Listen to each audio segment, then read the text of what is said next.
Ayon sa isang political expert, dapat magkaroon ng proteksyon itong si Morales dahil nanganganib sigurado ang kanyang buhay.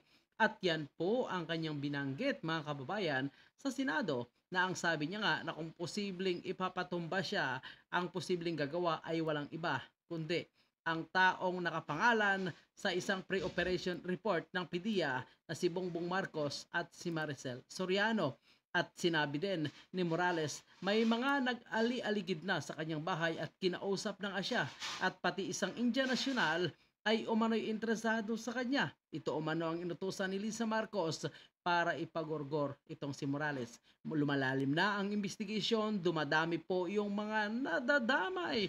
Kaya mukhang naiipit din itong si Senator Bato de la Rosa, mga kababayan, dahil ang mga senador ay kontra sa testimone nitong si Morales at pilit na pinapatahimik. Lalo na itong si Jingo Yongo Estrada na binabanatan po ang witness o testigo imbis na bigyan ng proteksyon at alamin ang katotohanan dahil nga baka aliado niya itong si Bongbong Marcos at pilit na tinatakpan at pilit na ipapabura ang isyo nitong PDLX document. Mga hamon na ito ay nakita naman natin yung tatab ni Agent Morales, no, sa kanyang paninindigan at saka yung kanyang conviction, at makikita mo naman ano naman ang motibo niya para magsinungaling. So talagang makikita mo rito yung tinatawag nating organikong ugali na isang bayani, isang tunay na bayani ng bayan. Ayan ay si Agent Morales. Dahil dito, sinabi ng abogado na kailangang mabigyan ng nararapat na proteksyon si Morales. Sinabi niya na dapat maproteksyonan ng batas sa mga whistleblower, lalo't ang usapin ay nakatuon sa liderato ni Pangulong Marcos. Humingi tayo ng panawagan dyan na sana ay ito na yung tamang pagkakataon ng bigyan ng proteksyon si Agent Morales, no? Actually, may proteksyon naman po eh. Itong si Agent Morales ngayon, galing po sa mga retiradong sundalo na umano'y nagpahayag ng suporta at magbabantay dito kay Morales. Hindi ko lang alam kung na-implement na ito, pero sure ako ang Senado, itong committee ni Senator Bato de la Rosa, ay nagbigay po ng parang proteksyon dito kay Morales at binabantayan po siya. At ang kanyang bahay naman ay kumpleto naman umano ng CCTV at mukhang may ilalabas pa na matinding pasabog po itong si Morales, mga kababayan po natin, na isa po sa ating dapat pakaabangan.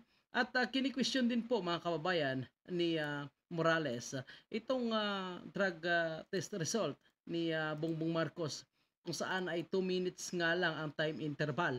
At ayon sa kanya, dapat umano ay ipatawag ni Senator Bato itong ospital, I think St. Luke's ata Makati, ang nagkandak nitong pulburon test ni Bongbong Marcos. At ngayon, ayon sa kanya, dapat alamin kung talagang posible ba na 2 minutes lang. So wala naman talagang masamang intention dito kung sirain ito si Bongbong Marcos. Ang dapat lang patunayan, ang nilinaw ni Senator Bato, ay malaman natin ang katotohanan. Dahil we can consider this as a national issue, national security issue po. Dahil lumalabas sa publiko ang mga dokumentong confidential po na supposed to be ay dapat lamang ay nasa PDEA. Pati na nga po yung kopya ng CCTV na umano'y pananakit ni Chief Lasso sa isang abogado na nagngangalang Attorney Delgado.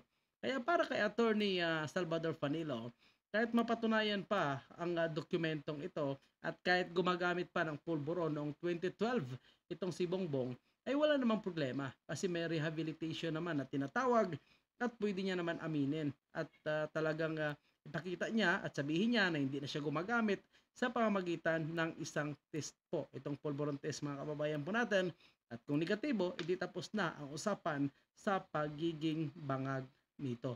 So yan po yung dapat niyang sagutin at hindi yung tawa-tawa lang siya, mga kababayan po natin. Kapag hirap siya sumagot ay tinatawanan niya na lang. Mahirap talaga. Tawa na lang. Siguradong you're damned if you do, damned if you don't. Ganun ang problema na ngayon. Talagang wala siya mapunta. Kumbaga para siyang in a tightrope. Pagkala ka nagbabalay. Ano kaya, pamulog ba ako dito? O yan ang nangyayari sa kanya. Araw ng Martes, 7 ng Mayo nang isagawa ng Senate Committee on Public Order and Dangerous Drugs sa pangunguna ni Senador Ronald Bato de la Rosa ang pangalawang pagdinig ng Senado patungkol sa Philippine Drug Enforcement Agency o PDEA leaks, ang issue na nasasangkot kay Marcos Jr. sa paggamit ng iligal na droga. Sinabi ni Attorney Panelo na hindi naman na-issue pa kung lehitimo ba o hindi ang leaked PDEA classified documents. The issue is already resolved na yung dokumento talagang henyo, check. Wala nang duda doon. Wala pa yung Maricel Soriano eh. Kaya magiging katanungan na lang dyan. Sir, ano ba? Kayo ba dating gumagamit? Kung kayo nga naman dating gumagamit, marami naman dating gumagamit na nag-rehabilitate. So wala nang problema. Problema kung ngayon ay gumagamit kayo, ayun, magiging problema. Nilinaw naman ni Attorney Panelo na hindi dapat gumawa ng konklusyon ang taong bayan dahil lang sa mga dokumentong yun. Subalit questionable pa rin para sa taong bayan ang resulta ng naging drug test ni PBBM na nagtagal lang ng mahigit 2 minuto, lalo na't kung ito ikukumpara sa drug test result ni Vice President Sara Duterte na nagtagal naman ng halos 4.5 oras at mas detalyado pa. Kaya Yan nga po mga kababayan po natin ang bino-voice out ni Morales na dapat ay imbestigahan din ng PDEA. Nako po, ay alam naman po natin ang PDEA po is under Office of the President. So malamang ay hindi nila gagawin yan. At kung ano man ang kanilang magiging findings ay itatago nila po yan para maproteksyonan ang kanilang big boss. Which is yan nga yung nakapangalan ngayon mga kababayan po natin. At alam naman po natin na nagkakaroon talaga ng mga sabuatan dyan sa hanay ng ating gobyerno. Nagtatakip-takipan. Kita na nga lang po natin mga kababayan kung paano pinagtakpan ni Chis Escudero nitong si Crispo na nilabas pa ang mga kaso ni Morales para sirain ito. Ibinigay pa ang mga folder dito kay Senator Bato de la Rosa. So parang gusto nila kasing harangin ito at itong si Mig Zubiri ay sinasabi niya na dapat ay hindi haluan ng pamumulitika itong nangyayaring pagdinig sa Senado. So wala naman, yan ang nililinaw ni Senator Bato at itong si Jinggoy nga yung halatang namumulitika po mga kababayan po natin dahil nagiging bias po ito at mukhang sinasabi niya na hindi paniwalaan itong si Morales or hindi dapat paniwalaan dahil ito po ay may mga iba't ibang klaseng kaso. Kung tutuusin siya nga po mga kababayan po natin, ang hindi dapat papaniwalaan dahil siya po ay isang convicted at nakulong. Itong si Morales po wala pa po, bagong piyansa lamang ito dahil sa gawa-gawang kaso at ang mga dismissal niya naman ayon sa kanya ay hindi niya matandaan dahil matagal na at ang isang dismissal na pinakita ni Lasso ay hindi nga daw niya ito na-receive at ayon sa kanya mga kababayan ay pinatunayan niya na talagang legit ang pagpasok niya sa PDEA dahil mismo itong nagtanggap sa kanya ay nag-verify ng kanyang documents at ibinirify pa ito sa Philippine National Police. At yan po ay pinatotohanan ni Senator Bato de la Rosa. Kaya kahit anong gawin pa nitong si Jinggoy Unggoy, mga kababayan po natin, i-obvious na po yung kanyang ginagawang pananakip at pinoproteksyonan itong kapwa niyang artista na si Maricel Soriano na kinonfirm po na yung unit po sa Rockwell Makati, itong 46C ay pagmamay-ari niya.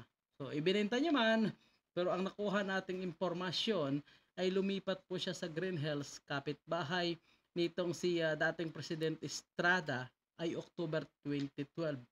So, ibig sabihin, posible sa ganung buwan niya rin ibinenta or nabili ang kanyang bahay. So, which is, tapos na po na nagbigay ng impormasyon itong informant ni Morales bago pa umalis itong si Maricel Soriano.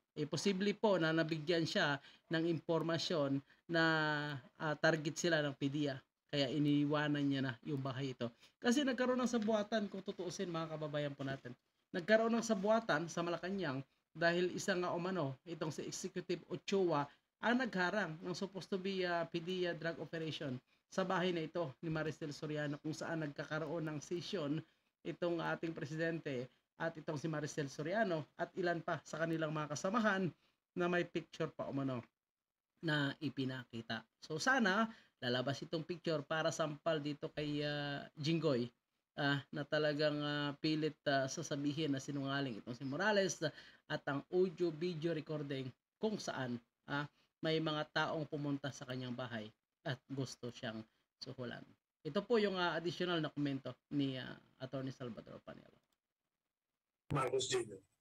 Yung issue yun, hindi pa pwedeng you just laugh it off or you just ignore it. Kailangan talaga harapin yan. At dapat yung administrasyon, lalo particular na si Presidente Marcos Jr., should confront this head-on or resolve it forthwith. Otherwise, may problema talaga. The winds of political unrest will come and this administration cannot afford such. May problema ko kayo talaga dyan. Ayusin nyo na yan. Madali lang naman ayusin yan eh. Pag-drug test ka lang eh. So, yan po napakadali lang po ayusin. Magpapulburon test na, tapos na. Paglabas ng negatibo, edi tapos na yung issue, tapos na yung boxing.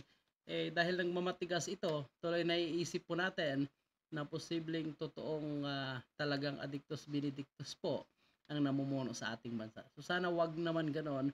At ako naman, mukhang hindi ko siguro matanggap na kung talagang positibo siya. Kaya ako gusto ko makita po ang resulta na negatibo.